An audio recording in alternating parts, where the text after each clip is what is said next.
We're live. It is Tuesday. This is the Rich Lieberman Media Pulse.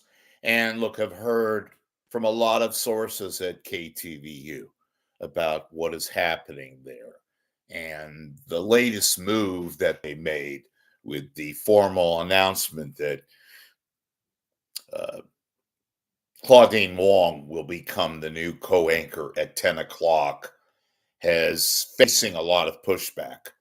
A lot of people are not thrilled about all this. They're not like I said this morning, I wasn't shocked and but they are there's a lot of, let's just say, underwhelming feeling.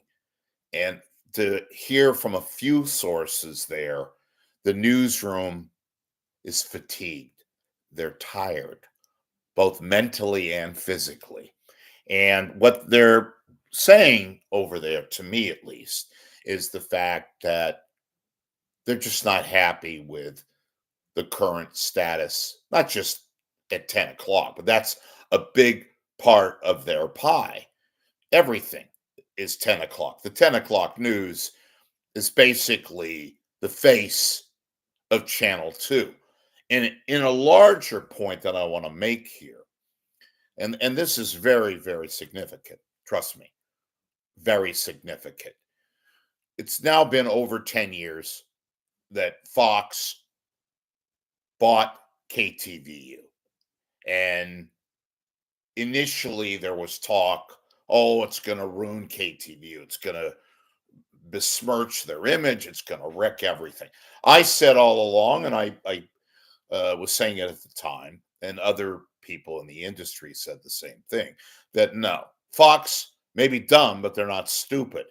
And they would not mess with the basic fundamental teachings and the way in which the news at KTVU is structured, the way it's presented, the way it's thought out, everything from management to reporters to editors, producers, the whole shebang, anchors.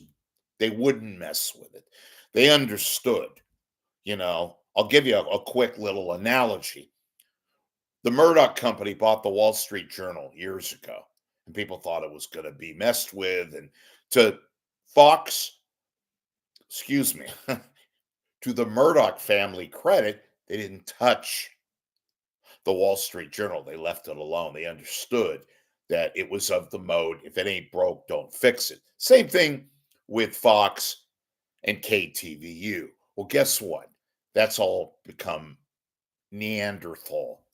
In fact, they being Fox, screwed with KTVU, a very, very, very successful station. And now, there's a term in the industry, they refer to Fox as the firm, snarkily, sarcastically at best. And now KTVU is just another station. Of course it is. But more fundamentally and more importantly, it is now something to where, and they're very successful still, but not to the degree that they were 10 years ago. And Fox began screwing with the operation, from the general manager and the news director on down, the editors, producers, and of course, fundamentally too, to some degree, most importantly, the talent, the anchors. Case in point, Wong, who I felt all along is so overrated, is so vastly just symbolic, folks. And that's not a knock on her gender. It's not a knock on her specifically. I guess it is to some degree. She's very much a lightweight. Okay. Now, you're not going to hear that from anybody else. You certainly won't hear it at KTVU unless you go behind the scenes. She's, as I said this morning, okay. She can read the teleprompter, but she has little news chops. They could have done better. I mentioned, of course, Heather Holmes. I'm sure Heather Holmes is not a very happy camper today. But the fundamental issue at two folks, is they've destroyed a mechanism that was successful, that had, and again, even in today's very, very rough environment with all the alternatives, streaming channels, and just basic competition, they've messed with something that was fundamentally sound and news savvy. The personnel now is quite inferior. They, like everybody else, but not to the degree in which Channel 2, nay, Fox, has screwed up a very vaunted news operation. And now it's like anything else, of course it is, but they've screwed it up. And I said early on, I didn't think they were that stupid. What they could have done and should have done is leave it alone. Let the people who know what they're doing take care of it, run it. But they screwed around. They thought by putting on all these flashy graphics, and now you really see it. And with stupid shit like it or not. That's proof positive of the Fox takeover, the official, unrelenting takeover of Channel 2. Channel 2, as we know it, was a prized operation. Some of the best people, the news directors I pointed out year after year, Fred Zender and Tim McVeigh, and people like Kevin O'Brien. Kevin wasn't a news director, he was the programming czar. But he understood the concept. You leave it alone. You let the people that know what they're doing take charge and maintain the operation. Instead, they chipped away, they messed with it. A couple of times, there's people there, they had no control over the situation. Frank Somerville, that was beyond their control, though they let it kind of take shape without talking in earnest to Frank. But that probably wasn't going to help. So we'll give him a pass on Somerville.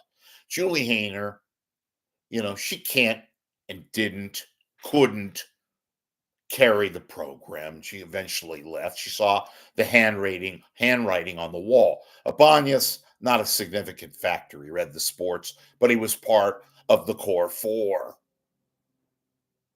And Bill Martin, big deal.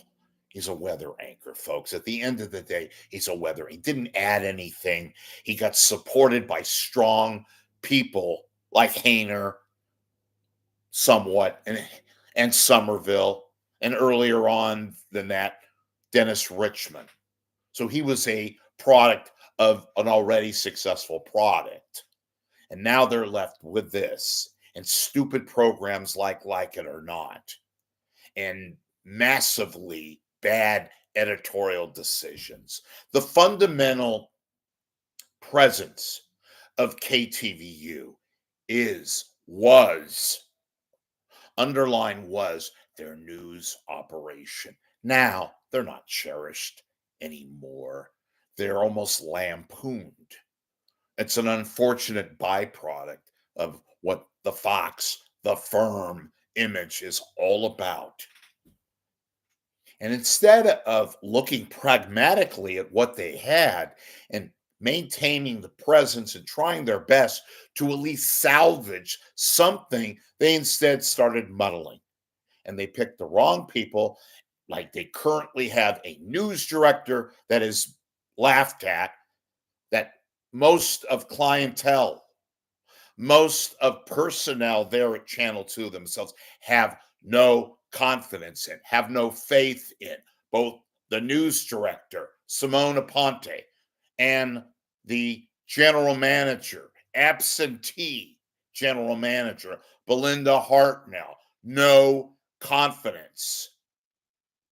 And believe me, those two people were very much behind this selection of Claudine Wong, along with Mike Meeback, as the two new co-anchors. Well, Meeback had been there already. They gave him the gig. They were looking for somebody else. And now they've kind of hitched their wagon with Claudine Wong.